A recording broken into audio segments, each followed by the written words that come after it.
Welcome to Potentiality, a space for big questions, deep conversations, and shared wisdom around the most meaningful thing we do as human beings, which is how we parent and educate the next generation. I would like to introduce today's guest, Ani Barbetian, a licensed marriage and family therapist and the founder of Intentional Family Therapy. Ani works with individuals and families, helping them understand how past experiences shape present relationships and how those patterns show up in parenting and family dynamics. Through a compassionate and relational approach, she guides people toward greater awareness, healing, and more intentional ways of relating. Ani, it's a pleasure to have you here. I've been really looking forward to this conversation. Welcome.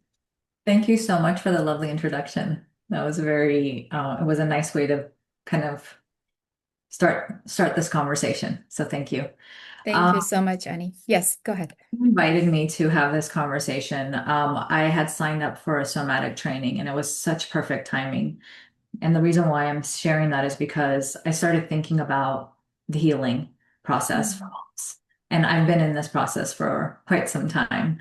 And if it's okay, I wanted to kind of start with something that was present at the intensive program about the mother tree. So I just wanted to read it real quick, and it's really incorporating kind of what we're talking about here. Absolutely, So of course. it was located in a place where we were surrounded by a whole bunch of redwood trees. And there was one that was called the mother tree. And so Mm. this is what was a plaque that was right in front of the mother tree. So it said, for more than 1,000 years, the mother tree, elder of this cathedral, has filtered nutrients and wisdom to the younger trees. Throughout underground root systems, she hosts conversations that increase the resilience of her entire community and remind us of our interconnectedness and shared resources. Mm. So, the reason why I wanted to kind of start with that is if our internal world feels grounded and supported, that becomes the environment that our children grow up in, right? And if we're dysregulated and overwhelmed, they feel that too. And so, part of this is our inner world really becomes kind of what our children experience in the outside of in the home. So before we even have the conversation about healing, I just wanted to kind of share that it's important to name the heaviness and the responsibility that sometimes comes with that, of like the importance of our healing process. So I just wanted to name that. Mm. Thank you so much. That was a beautiful start. And just the mention of the mother tree really grounds, I think, every one of us. And that really brought back the experiences I had, which I'm not going to go into details, in a regression therapy that really takes you to the light tree, that really to the foundational, to the source, right?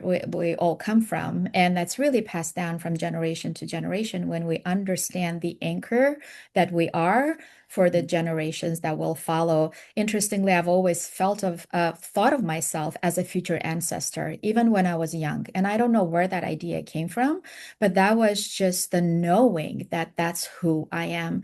And I think a part of my journey of entering this healing path was driven by that, and also with many other things. We usually come to it through some sort of a major challenge. And I hope you will share your story. Have you come to do this work? But for me, the healing really started with a collapse, which was health related. And then from there, it started unraveling. And I've come to realize that every woman before me has experienced a significant trauma that they never really had a chance to heal or were not aware enough to heal. And instead of the blame, which I think we all carry as young people when we're unhappy with our life, I saw them in the totality of their human experience, oftentimes tragic human experience. And it almost became my conscious choice to hold them with that awareness and choose to heal not only myself, but the entire female lineage that came before me and changing the trajectory of those who will come after me. So today, Ani, we will be talking about maternal healing. And You are very experienced in that, and I really wanted your voice in this space to unpack this conversation, which I think there's a lot of it in the more kind of a mainstream space, because I think there's more and more awareness how important healing is in general, and particularly the feminine healing, the woman's healing in the society that we live in, which is more male dominant. So I really wanted us to start this conversation, but thank you for that beautiful grounding. Of course. It was something that it resonated with me a lot. So I was like, what a beautiful way to bring it into this conversation of, yes, the importance of the mother tree and the Mhm, interconnectedness aspect of it as mhm, well. mhm. Yeah, thank you. So, with that being said, when we speak about healing in the context of motherhood in particular, what are we really referring to? I love that.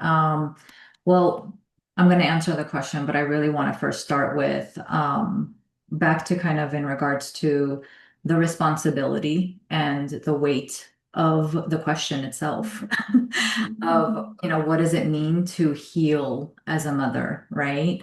And what I see a lot in my work is the pressure, it's just, I want to do it right. I want to make sure that I'm um, not messing up. I'm trying to be the best mom that I can be. And when I think about healing for moms, it's actually not that. It's not about being the perfect mom. It's not mhm, about doing it right. It's more around staying connected and staying present. And so the more we do our own heal or work on our own healing and staying more connected with ourselves, the less there's going to be reactivity in the moments. Now we're human, and that's part of the process, right? And noticing. And so healing isn't about having it all figured out. It's about being willing to stay in relationship with yourself while in relationship with your child. A lot of these things, I think you just mentioned it, but so much of it is unconscious. There are mhm, things that are unconsciously stored in our body. And I'm going to talk a lot about the nervous system because there's so much of our internal world. Our wounds that are not present to us. And so our children are a mere reflection of the healing that still needs to happen. So it's in relationship that these get poked, our wounds mhm, get activated. And that's kind of the healing that we're talking about. It's more around how do I notice what's getting activated here inside of me in this relationship with my child. And every child's going to activate something different. mhm. Yeah, absolutely. It's interesting. This is such a perfect follow-up for my last episode because we were exactly talking about that, is that your hardest child is your deepest mirror, right? Because they will trigger all those unhealed and unprocessed things that you're still storing within you, and they will bring you to the surface and give you the opportunity to process. And now, what you do with that, that's really the question. And having the awareness and having the skills, the actual tools, is really important in order to do the work. And thank you for normalizing the fact that we all experience this. It's not about being perfect. Nobody is. And that's not really the goal. It's about being real, being human, being open and vulnerable and ready to walk the path and to face what comes up, with integrity and with that relationship towards self, with that self-love in order to be able to do the work. 100%. So before we unpack any further, Ani, I wanted to ask you because I strongly believe that we don't come to do the work that we do by accident. So what was your journey to becoming a therapist, doing the work that you do, and creating the intentional family therapy? I know I've reflected on this question before in regards to like what brought me to being a therapist. And I went to, I come from a family that was very much around you stay home, you don't go away to college, and you stay local. And I wanted to go away, but my parents weren't ready for that. And at the time, 18 years old, I looked at that as like, okay, fine, then I guess I'll just, you know, do whatever I want to do. And I kind of didn't really pursue college in the way that I think was expected. Like I went to, and I just kind of took some classes here and there, wasn't really serious. Because I had this like, okay, I'm not gonna, if you don't let me go away, then I'm just gonna not be serious about this. Mm. But after some years passed, I then stumbled upon a psychology course and it hit me. And I was like, who am I punishing? Like, who's the one that's getting impacted here? Who's the one that's these years are passing and um, whose life is this? Mhm. And I think that that kind of started the process for me of like, okay, because I really love the psychology class and it made me reflect. It made me really think about, what it is that I wanted and what was going on. And from there, it was fast. At that point, it was like, this is right. This is for me. But I think the bigger story is years after being a therapist, because in graduate school, there was this process of you going to therapy for yourself along, just to kind of see what it's like, right? To be able to look at and process some of this that we're going to then help clients with. And in that journey, in that process of my own inquiry, I really kind of connected with meanings and messages that got created along the way as in my childhood that I wasn't even aware of. And there's still stuff that still shows up to this day that is unconscious that then kind of comes to the surface. So I think a big part of it is, yes, I took a psychology course and it opened my eyes to this is what I want to do. But I think the biggest part of it is in my family system, what my role is and was the responsible one. And for a short period of time, I didn't want that. Like I was like, that's why I was like, no, I'm not going to do this. But underneath all that is the familiar, I am responsible. Like that was what really kind of highlighted for me of the role I took on in in my family system. And that's what kept me in this work also too, of like, how do I continue to work on these wounds that kind of keep on surfacing from my childhood? Beautiful. I feel like our work really, the true work, that calling usually finds us, Hmm. even if we resist it, right? Yeah. What's ours, if there is something that's truly ours we need to bring to this world, it finds us no matter how long we resist it. And I know I did it for many, many years, and there's no point fighting it. Sometimes it's not fully shaped, especially if it's not a linear and already established path. And this is what I find a lot with my coaching clients. They're young, they know there's something bubbling within them, but they don't know where the path is. But I feel like no matter how long you escape and try to suppress it and put it aside and just forget about it, if it's truly yours, it will reveal itself and it will find its way to you, and things will align. Like you said, there will be those messages and meanings. Things will show up, people will show up, courses will show up. It will get you on the path that is truly yours. Yeah. And I absolutely love this work. Like Mm. it's something I'm very passionate about. So all that to say, like, when people talk about if you really love what you do, it doesn't feel, I mean, it is something I'm very passionate and I love it. Mm. So thank you so much for sharing, Annie, your story. I think it's really important for us to understand how people come to do and really see the passion, because that's what gravitates people to come to us, and to trust us, to help them find their solutions to whatever it is that they're trying to resolve. So going back to the context, to the topic of healing, for mothers, I really want us to start this conversation by exploring together, how does a mother know, whether internally or externally? And we already spoke about the child being a mirror and triggering them. Mhm. But what is that moment of realization that this requires attention? And this is the work that I need to do, versus I need to better manage my child's behavior. I need to do X, Y, and Z for the child, but rather I need to go inward and actually do some deep healing work. What is that moment? How does a mother know? I love that question, but I also think that somewhat unfortunately, I think we wait too long. for that moment to occur. Like it's kind of, if we're looking for um, to get to a place where I need to now reflect on myself, Mhm. it's a hard, we've come to a place where it's harder, right? So if I were to come back, I think that it's really around starting from that place. So not necessarily waiting for something to happen in order for us to say, I need to do this work, but more of as a parent, when I decide I want to be a parent, I need to do this work.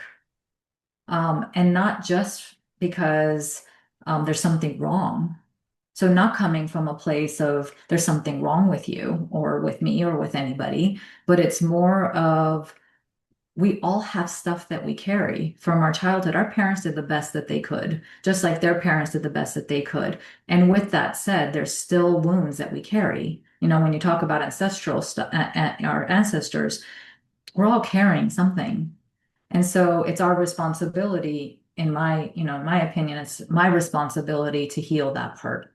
And so when I decided to have kids, at that time, I don't think I thought of it this way. I don't think I looked at it as it's my responsibility to do my own healing. And I was a therapist already. I mean, I've been a therapist for 20 plus years. Um, but now, after being in this work for such a long time, I really look at it as in order for us to be able to not pass down more, we need to do our own work. We need to do our own healing. So if I were to say, what would be the time when you decide you're having a kid? But let's just say that's past, Mhm. right? Let's say you already have kids. Um, right now. Mhm. It's right now, right? When you recognize that this isn't the way you want your relationship with your child to be. I think a big part of it is also recognizing like, is this working for me? Is this working for my child? Is this way of being kind of actually how I want parenthood to look, right? Sometimes we look at it as this is my kid's behavior, right? Well, our kid's behavior is highlighting something. Mhm. And so we can look at it as there's something that our child's doing wrong or misbehaving or they're, or we can really explore what's happening in this relationship that I'm co-creating, that I'm contributing to, that I'm getting activated in. Mhm. So I think that, I mean, my genuine answer would be, any time is the right time. Mhm. And thank you for that beautiful answer and for normalizing and actually speaking to the fact as humans, we Mhm. all have wounds. Yeah, Because our ancestors, they've been through war, through genocide. We share the same ancestry in that regard, through all kinds of difficult challenges and hardships. And it does leave those traumatic imprints in the entire system. And we're going to talk a little more about that in just a minute. But the realization that it's everybody's work to do healing. It's not only mine, it's not only before I become a parent, it's that awareness. And so, my question is really this is what I'm trying to do as part of this podcast and the work that I do. How do we bring that awareness to absolutely everyone? Because if we want to create a different future for all of us, then each one of us has a responsibility in it, even 100%. before we become parents. 100%. Well, first it's this, right? The podcast that you created to reach more of an audience. And for me, it's each individual client that I work with, like, and also how I show up as a parent. Like, I have to Mhm. start here. I have to start with how am I showing up? What am I modeling? What am I creating? What is my contribution in being the healing example, let's say, Mhm. so that then I can share it with the world. So one person at a time, or a Mhm. group at a time, or an audience at a time. Absolutely. Because just as trauma has that ripple effect, right? We pass down those patterns, traumatic patterns epigenetically, the same way the healing has ripple effect, right? And that's what we rather have as a humanity 100. versus the inherited traumatic patterns. Yeah. And if I may take this opportunity to share kind of my experience at the somatic trauma intensive that I recently did, because I think it really highlights like human kind of experiences that we all have. So I had the opportunity of being a demo on stage in front of 170 people. I volunteered for it, so I got picked. But there was a part of me that was terrified. I mean, I was really excited because I was like, oh my God, what an amazing opportunity. And then there was another part of me that was terrified. And so I been doing this work for a little bit of time. So what I decided to do was I could bypass it, I could push it aside, or I can allow space for it to be, right? So I went into the woods, which is where we were, a beautiful place, and I sat with myself and I connected with the parts that were showing up that were terrified, that were scared to be vulnerable in front of 170 people, which makes so much sense, right? It's like, yes, of course you're terrified. And instead of overriding it, instead of pushing them away, I allowed them to be. You know, you mentioned a little bit ago about showing up with love and compassion and Mhm. grace, right? That's the part of like, how do I show up with my parts of me with love, compassion, and grace and connect with them in such a way that actually then allows some softening. So then what I experienced was a settling in my nervous system because I didn't override it, because I didn't bypass it, I allowed it to be, I connected with it. It was like a sense of settling. Then I went on stage and what showed up was authenticity, vulnerability, and then from there was connection. Mhm. And lastly, this is something I would have never done before, but I asked if they can play music and we can all dance. Like we all got up and just started dancing together. So that experience really highlighted something for me of like, we all experience fear, right? In motherhood, if we bring it back to kind of being a mom and how all of these parts exist in all of us, right? Being afraid, trying to do it right. Because on stage, the terrified part was like, I need to do it right. I need to make sure I'm good enough. I need to do all right. And so all of these exist. Those are the wounds that we're talking about. And so in that process, it's really around how do I stay connected to these different things that are coming up so that then I can show up authentically and connected with my child in the moment. Mhm. Such a beautiful and vulnerable sharing. Thank you so much for offering this to our audience. And I think what you're really speaking to is that those parts of us that we all have, those wounded parts, scared parts, they want to be witnessed, right? They just want to be witnessed, held, acknowledged, and they almost like dissipate in a lot of cases because they've been seen. The role is complete. And that really allows into the softening and just giving yourself a permission. And I think that's what you did, just to be and just go now with the flow because you've acknowledged those parts. They've been seen, they've been witnessed, they've kind of gotten release, and there's this opening now that allows for that flow, which you invited through the dance. 100%. So then if Beautiful. parenting in that context, right? So that's the healing and the shift happens. So let's just say my child's having a hard time and they're, acting up, they're a target and they want something. My nervous system might get activated there based on whatever my wounds are. So if I take a moment and just pause and take care of what's happening here, the way I show up will be different versus reacting out of those wounds. So that's the difference between like healing, working on that, and someone who maybe is still working on some of the wounds that are present and that get activated in the relationship with their child. Mhm. And it's really moving from fear and control because there is a very natural human fear for your child, and you're Yeah, trying to maximize control and or almost over structuring their environment and their choices. to protect them, which is a natural response. But that really does not allow the child to, do their own exploration and their own evolution and unfolding the way it should be. And so this fear-based and control-based parenting really limits our children's opportunities Yeah, in the ways they grow and who they become. And so that's really allowing ourselves to soften. So what you're speaking is really a more body-based approach rather than psychological. There are different modalities of healing, and I was blessed, or maybe not so blessed, having to try so many of them, finding my own solutions. But this is what I want to explore a little further with you, Ani.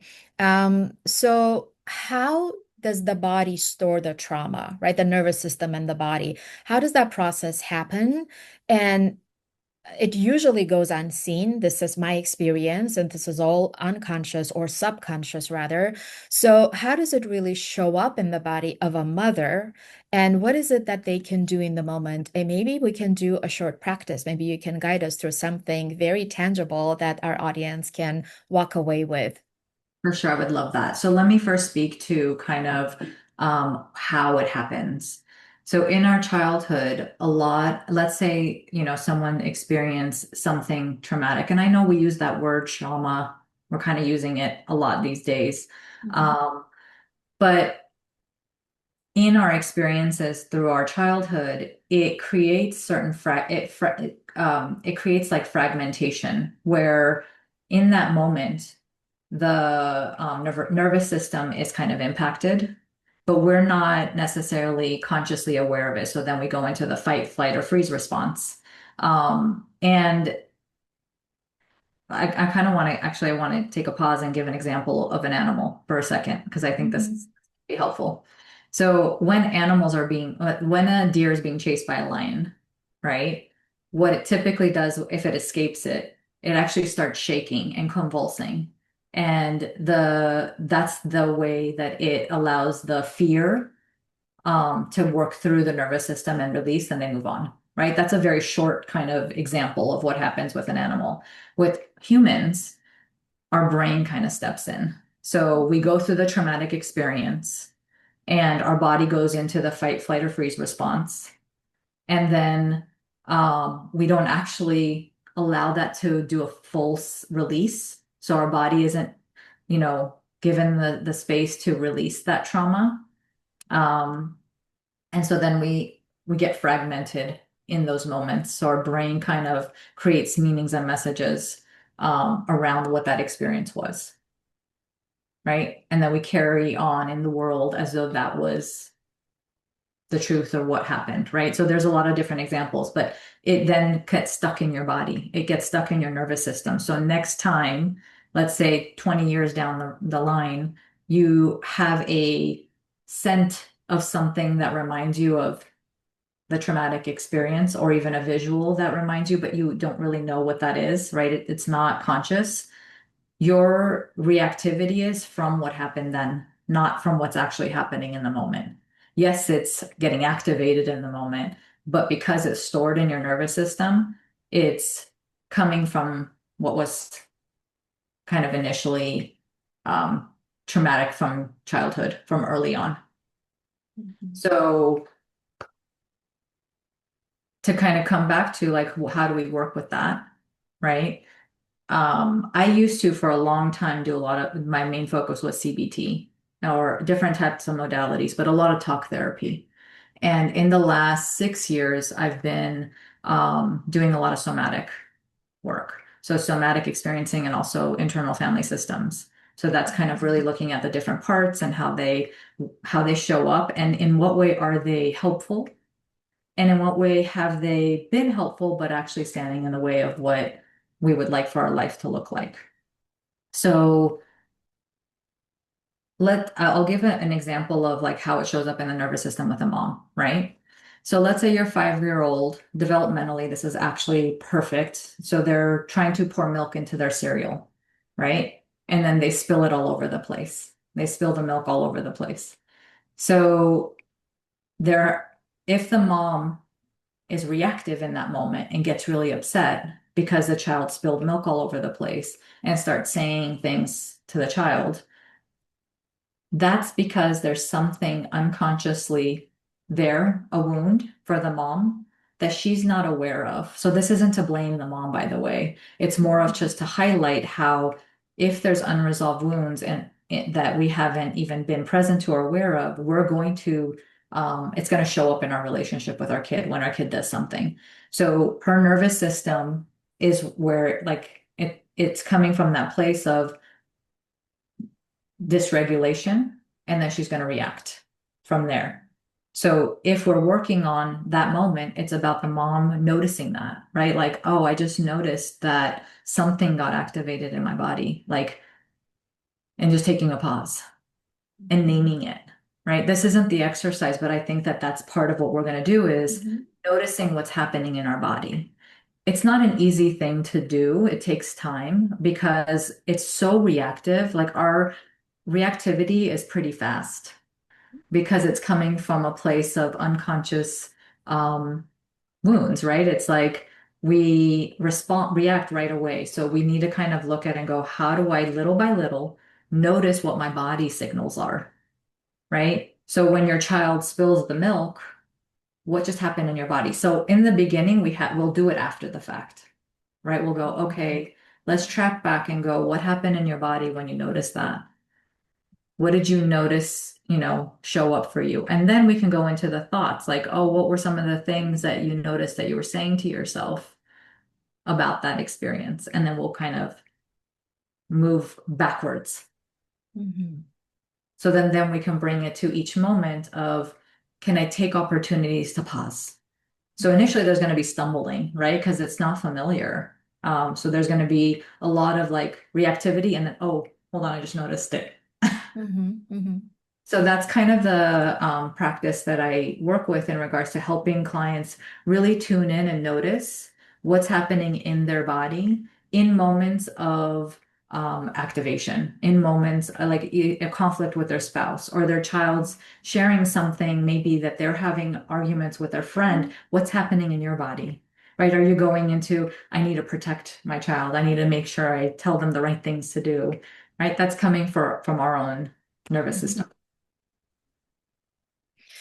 Well, thank you so much. Well, first of all, for speaking to the two wonderful frameworks that when I found Peter Levine's work and his explanation, his observation in the nature, the predator and prey dynamics, and how animals don't really develop trauma. And that's really what became the foundation for somatic experiencing. That was such an aha moment for me. And so thank you for bringing that work to your clients and really helping them understand that that cycle that got initiated by the experience that takes us into fight, flight, or freeze needs to complete. Right. And that's what the convulsion does, just to really releasing that energy. And that's why somatic practices are so effective because it's really hard to undo with your mind what is stored in the body. 100%. And that's really important work. And I think there's way more awareness about the body-based trauma healing, body work, that there are many different types from Alexander technique to Rolfing and somatic experiencing that you're practicing and so forth. But just really bring that awareness that CBT has its own advantages and results, but we really need to work with the body, with the tissues, if you really want to heal. And this is really not to manage, not Yeah. to help you function as a functional human, not to cope more effectively, but heal deeply. That's really where the work lies. So thank you for speaking to that. You also spoke to what happens in the moment, right? It's just really the awareness and pausing, asking a question. And that pause really gives you an opportunity to choose a different response, which is where the power lies.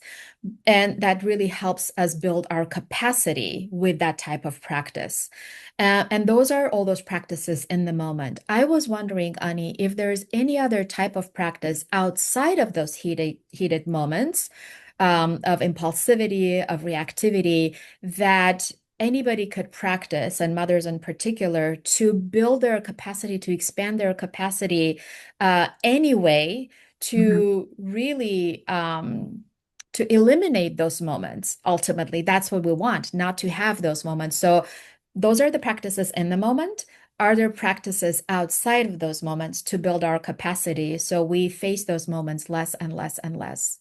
For sure. So I think a big part of it is bringing awareness to like recalling back. So you know how I was sharing around like, oh, my child, spilled the milk or whatever. There something got activated in that moment. So for the mom to go back after to kind of take a moment and go, huh, I wonder what happened there. So we're talking about curiosity. We're Mhm. talking about connection with yourself, right? I think the biggest shift really is how do I look at this experience as not a I'm wrong or I'm bad or I did bad, but more of, oh, I'm noticing something happen there and I want to get curious with it. I want to understand it. And I want to be able to connect with it in such a way that what got activated is being felt and seen by you, right? So taking opportunities for some reflection, some, connection with the body of like, oh, where am I noticing it? So our body gives us so many signals. We bypass it a lot of the time. Like we're so in doing and like productivity and showing up. I mean, as a mom, there's so much that we're juggling, right? That we probably don't feel or aren't as connected to our body as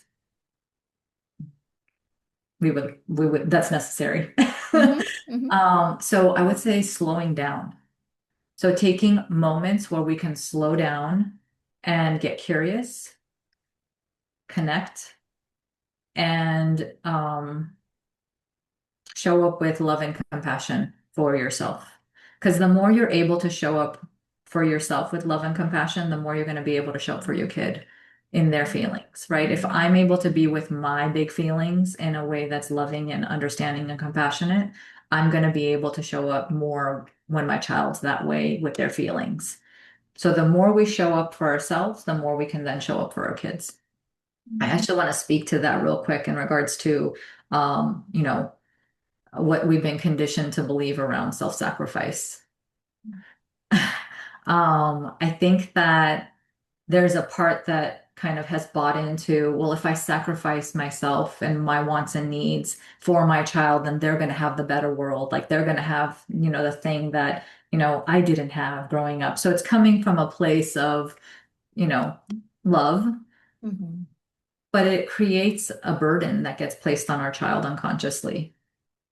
And so it kind of creates this responsibility for the child that they're not even realizing, and the parent doesn't even realize it. So I think that what I'm speaking to is, again, the more we show up for ourselves, it's not about sacrificing. Your child matters, and so do you. Beautiful. And you almost answered the next question because I really wanted to shift our focus from the parent, which is someone that who we've been talking about up until now, to really shift the focus on the child as a receiver, Mhm. right, of all the unprocessed wounds, the patterns, the impulsivity, the reactivity, and the love, the overpowering love oftentimes, right? Just the overstructuring and the controlling and fear-based love. And this is all for the sake of a child. And it comes from a good place. It comes from the place of love, but also how much responsibility and burden it puts on the child. And you started that conversation. I really want us to go a little deeper because I really want to really shed light on what the child is learning and internalizing about themselves in this type of dynamics. It's not even what they're learning, what they're thinking, what they're believing about the parent, what they're internalizing about themselves that then shapes their own future, their future relationships, their intimate relationship, the husband and the wife that they will end up choosing, their professional relationships. It's not in this moment. And I think we really need to see the whole picture, what the child is learning in those moments about themselves, how then shapes the trajectory of their life, and usually not in the best way. Could you No. please speak to that? Well, first, I think that it's not that our children just hear us or watch, see us, right? They experience us, they feel us. Your energy, they feel your emotional state, they feel the level of dysregulation or regulation. So they're sensing and feeling All of it. So a lot of it is more around what are they experiencing from what they're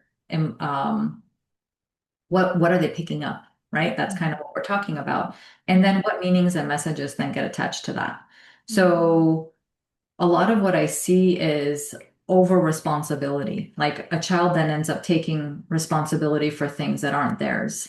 So the responsibility of I need to make sure that I get straight A's so that my mom's happy or my dad's happy or whatever, or whatever the case may be. And so it becomes in order for me to get this attention in this way, I need to be this way. I need to show up this way or I need to do these things, right? It also then there's a lot of meanings that get attached to what is good, like what is a good kid. So they can start creating narratives around like if I misbehave in this way, which I think is developmentally appropriate. I think to some level we are so intolerant to our kids misbehaving appropriately. I don't think we give them much room to misbehave because it's uncomfortable for us. I was actually sharing with somebody earlier today. My daughter she's 14 years old. She's been wanting Instagram for the longest time, and she's adamant. Like she just keeps on asking, and we're pretty adamant. And we share why she can't and all of this stuff. And I was telling my friend, I'm like, there's a part of me that loves when she does this because she will like come up with all these ideas as to why she should have it. And we go into these debates and conversations. And I'm like, oh my God, I love that part of her. And then I was like, as a parent, oh my God, I wish she would stop. So there are these things that are challenging as a parent, right? You kind of are like, I wish that she would just stop asking. But that's actually a necessary thing for her. It's good for her to challenge that. It's good for her to push that. I want her to do that. Like if I want her to be a strong female in this world, I can't crush that. And if I crush that, then what meaning and messages does she then create about herself and her voice? Right? So I want her to have a voice. I want her to speak up and I want her to have something to say. That doesn't mean our yes is going to turn into our no is going to turn into a yes right now. Mhm. She's still allowed to say all that stuff. And we're also still allowed to hold our boundary. Mhm. So yeah, it definitely shapes how they see themselves in the world. It shapes how they show up in the world.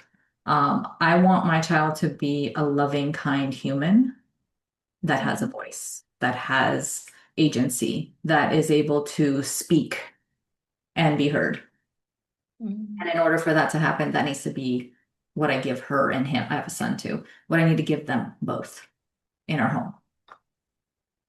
We need this world, God knows, the world needs healed leaders, Yes, and it's our responsibility to raise them that's and to right. educate them. That's how I see our work and our mission. Thank you for that beautiful response and how you knowingly and intentionally are helping her almost develop that willpower. Right. So she's becoming a problem solver. She's coming up with all this kind of creative ideas to get to the goal that she has, and in that process she's really growing in many different ways. And yet this is another thing. Sometimes it feels for the parents that if I set boundaries that I'm not loving enough, Right. right? So there are different extremes that I'm sure you and I are observing in the work that we do. It's like the boundary setting and how important that is, but really knowing how to do it lovingly. That's right. And what you spoke to, what I want to reflect us on, Ani, is that the child really learns to carry the burden that we put on them. Mhm. And it becomes that I need to get straight A's, I need to have good citizenship, and I work a lot with teenagers who have these experiences, and it almost love becomes conditional, the unconditional love that we have for our children because of the way we approach them, the way we try to solve their problems for them, the demands that we have, and because it all comes from this overprotective, fear-based parenting, makes our unconditional love very conditional. And that's what the children learn from us. Right. And it's heavy. It's very heavy. Yeah. And I used to work with teens, and I used to work with kids. And a big part of why um, I shifted and transitioned into working with parents and adults was because I saw that the healing needed to happen with the parents. Mhm. Right. That's where it all came from. Not to say that working with teens and kids isn't important. It definitely is because it is, they need a space to be able to do their own process and kind of go through, having their safety there. But I think for me, and then COVID happened. So it was kind of an easy transition for me to start working with adults. But I really felt strongly about the importance of healing happening for our parents. Mhm. Yeah, Yeah. absolutely. Because that completely changes the dynamics in the family. But one healed nervous system, one healed adult can completely change the dynamics. And now the children are allowed to be more themselves and freely explore, right, who they are, what they want to, rather than having to live within the structure and just meet the expectations one after another. And I think the anxiety, the big wave of teen anxiety that we're experiencing has a lot to do with that. It's not only that, but it has a lot to do with that. There is no room for self-exploration, self-knowledge, and just figuring things out. I'm busy doing all the things that I'm expected to do. And there's just no room to be myself and figure out how to be myself. Right. Well, I think that's the conversation around slowing down, right? We as parents are busy too, right? We're constantly doing this, taking our kids to Mhm. this sport activity, to that sport activity. So we're modeling all of that. Mhm. And then we wonder why our nervous system is hijacked.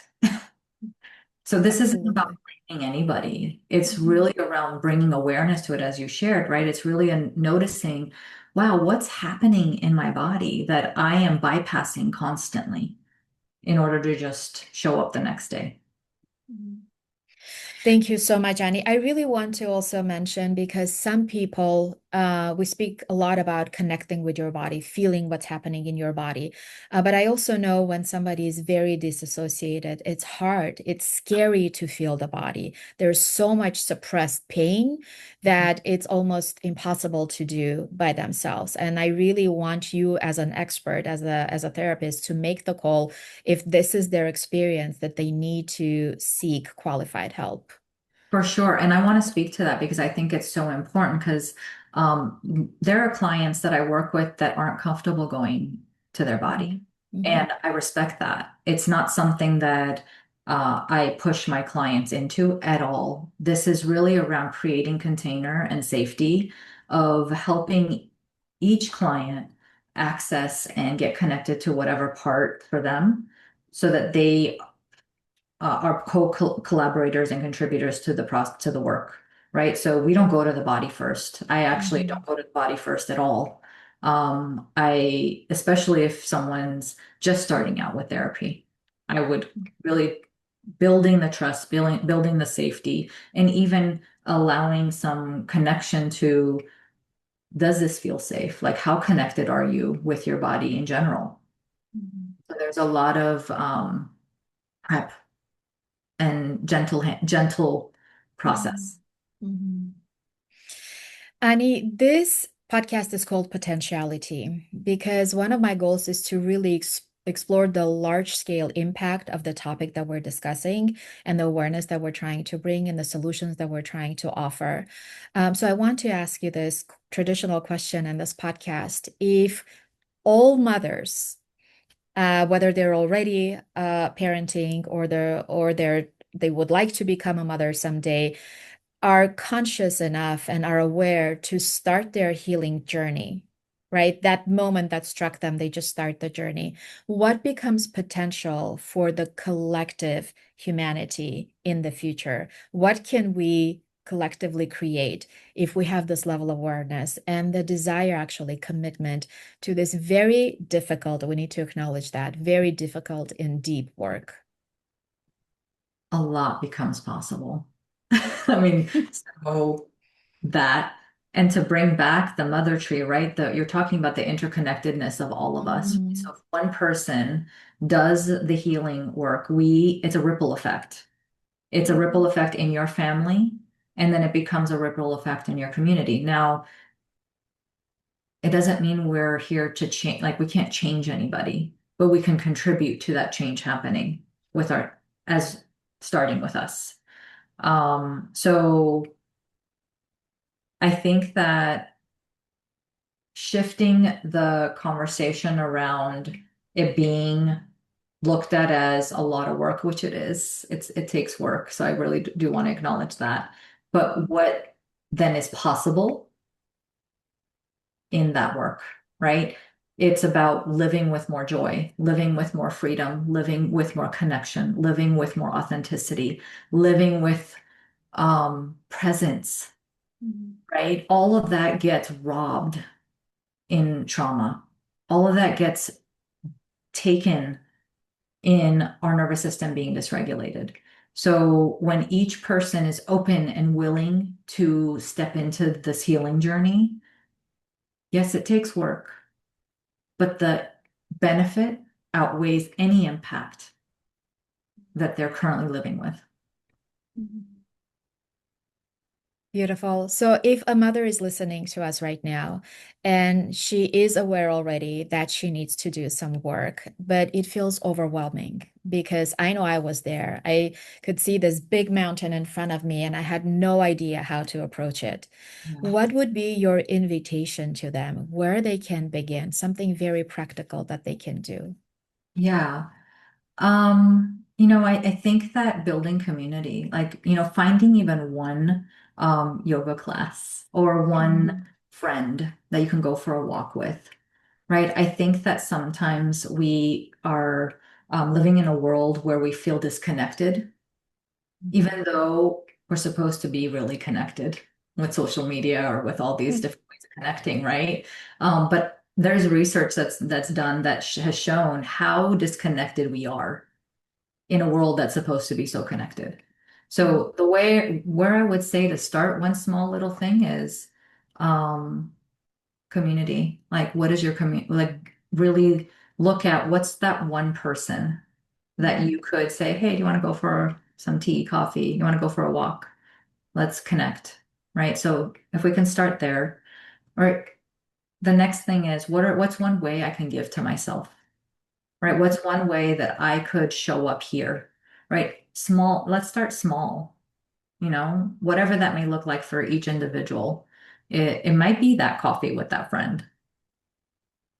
Mhm. Everybody's schedule. So it's how much do I push aside for myself in order to make space for everybody else? So looking at that and going, what's one thing that I can bring into my world that isn't me pushing myself aside, right? How do I invite myself into this conversation? So that's kind of what I would say. I, if they're open to doing some work in regards to like deep healing work, I love kind of creating that space, right? I really invite anybody who wants to kind of really go deeper into connecting with different parts of themselves that are showing up that maybe aren't allowing them space to show up in the way that they would like to, whether it's in relationship with their children, with themselves, in their life. So the next step would be either coaching or therapy, but it starts small. Mhm. So, one thing that you can give to yourself, and then find that one person that Mhm. you truly authentically connect with that Yes. will allow that softening when you're in the interaction with that person. And that can be just a simple walk Yeah. Yeah. or a And then, coffee break. yeah, Hmm. I want to actually say one more. Like, let's just say someone is listening to this and they're like, I don't have that one person. So, what I would say to that person is, what's a way that you could be that like you can connect with yourself first, right? What's a way you could be that for yourself right now in a way that's loving and compassionate? So, and then, I think that sometimes when we say we don't have that one person, I would say explore a little bit. Like, is it possible that you do, and it's just not in the way that is visible? Mhm. Meaning we need to explore a little bit Mhm. of what that relationship looks like. And I want to invite our audience, if they're watching this episode, there's two people right here that they can always reach out. And even if it's not professional work that needs to be done, I always have free consultations that I offer because sometimes you just need that insight and then you can go on to continue the journey by yourself. Annie, where can our audience find you if they would like to learn more about what you do, the services that you offer, and how to become a more intentional in parenting? So I could be found on my website's probably the best way. It's Intentional Family Therapy. They could also email me at Ani at Intentional Family Therapy. So that would probably be the best way, just to learn a little bit more about me and connect with me. I do have Instagram, but I don't post on there that often. So you know, I'm there. You're welcome to to join to follow me, but I don't really post that much. Thank you so much, Annie. I want to remind our audience that the information that Annie just left will be in the description box below this episode. Um, this has been a beautiful exploration. And honestly, I could go on for a couple of more hours. There's so many other questions that I would like to ask and just really hear you bring those very practical, grounded, very real insights and solutions that you're offering to your clients and now to our audience. If there is one last thing, because we're already past the hour, I wanted to ask if there's one last thing that you would like to share that I did not ask about, please feel free.